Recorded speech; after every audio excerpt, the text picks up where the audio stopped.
conflict of interest na family business pa? Mga kontrata sa DPWH, pirmado raw ni Bulacan Vice Mayor Aaron Ronald Cruz at kanyang kaanak. Narito ang exclusive agenda report ni Ivy Reyes.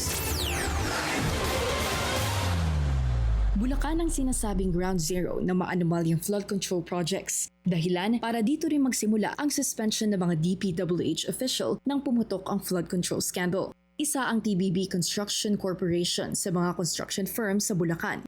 2012 ito inirehistro sa Securities and Exchange Commission at sa earliest available documents ng DPWH noong 2016, nakapangalan ito sa isang Antonio Cruz, kamag-anak umano ni Bulacan Vice Mayor Aaron Ronald Cruz. Sa ilang kontrata ng TBB noong 2016, pumipirma rin si Vice Mayor Aaron bilang Vice President ng kumpanya. Sa isang dokumento naman noong 2019, nakapirma pa rin si Cruz bilang Vice President. 2023, kung kailan nakaupo siya bilang konsehal, lagda pa rin ni Cruz ang makikita sa isang kontratang ito. Nagsimula bilang SK Chairman si Cruz noong 2018, naging konsehal noong 2022 hanggang 2025 at ngayon nakaupo bilang Vice Mayor matapos manalo nitong May polls. Ngayong 2025, si Antonio Cruz na ang nasa papeles ng DPWH contracts. Ayon sa multiple sources ng Billionaire News Channel, magkamag-anak daw talaga sina Antonio at Aaron Cruz. Ilang beses natin sinubukang hingin ang panig ng pamilyang Cruz pero hindi pa sila sumagot sa ating mga mensahe.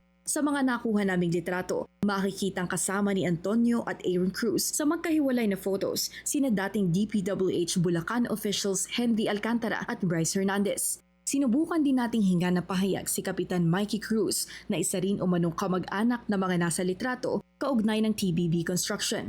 Ang hinahawakang barangay ni Kapitan Mikey, ang Barangay Matungaw, ay may kaugnayan sa isang address na nakalista sa pangalan ni Hernandez. Sa sumbong sa Pangulo website, may 10 proyekto ang TBB mula 2022 hanggang 2024 na may kabuuang halaga na 296.2 million pesos. Para sa agenda, Ivy Reyes, Billionaire News Channel.